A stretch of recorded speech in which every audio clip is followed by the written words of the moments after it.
today. The president suggested that the people should be jailed for what he said earlier in the week was a very obvious crime.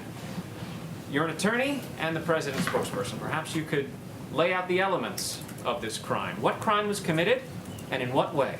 I assume you're referring to the Obama administration and the unmasking and... What the president calls Obamagate. What is it? What are the elements of that crime? Yeah, I'm really glad you asked, because there hasn't been a lot of journalistic curiosity on this front, and I'm very glad that you asked this question. Look, there were a number of questions raised by the actions of the Obama administration. The Steele dossier, funded by the Democratic National Committee, the opposition political party to the president, was used to attain FISA warrants to listen in on conversations of people within the Trump campaign. There was the unmasking the identity of Michael Flynn, and we know that in a January 5th meeting in the Oval Office with President Obama, Sally Yates from the Department of Justice learned about the unmasking, not from the Department of Justice or from the FBI. She learned about it from President Obama and was stunned and could barely process what she was hearing at the time because she was stunned of his knowledge of that. We know that there was a lot of wrongdoing in the case of Michael Flynn. The FBI notes, for instance, that said, should we quote, get him to lie as they pontificated their strategy. We know that the identity of this 3-decade general was leaked to the press, a criminal leak to the press of his identity in violation of his Fourth Amendment rights.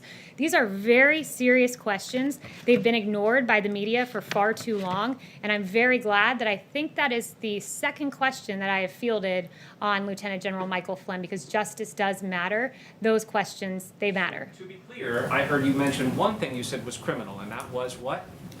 The one thing that I've said that was criminal? Right. The leaking of his name and the very real questions that have been raised. But if you want to start talking about wrongdoing in the administration, happy to go through Andy McCabe leaking to the Wall Street Journal and then lying about it. Happy to talk about James Clapper lying before Congress, saying the NSA does not monitor phone calls. That was an inaccuracy, to say the least, if not a lie. And John Brennan telling Congress that the bogus Steele dossier played no role in the Russia probe, when in fact we know it did and was the basis of attaining FISA warrants. So there's a lot of mistruths there that were said, many of them under oath. So I would point you to those and the many other real questions that I hope you all will pursue. So it's the president's view that those people should be jailed, the people you just mentioned? I never said that. Those are your words, not mine. But perhaps you should look into it and get me some answers. That is, after all, the job.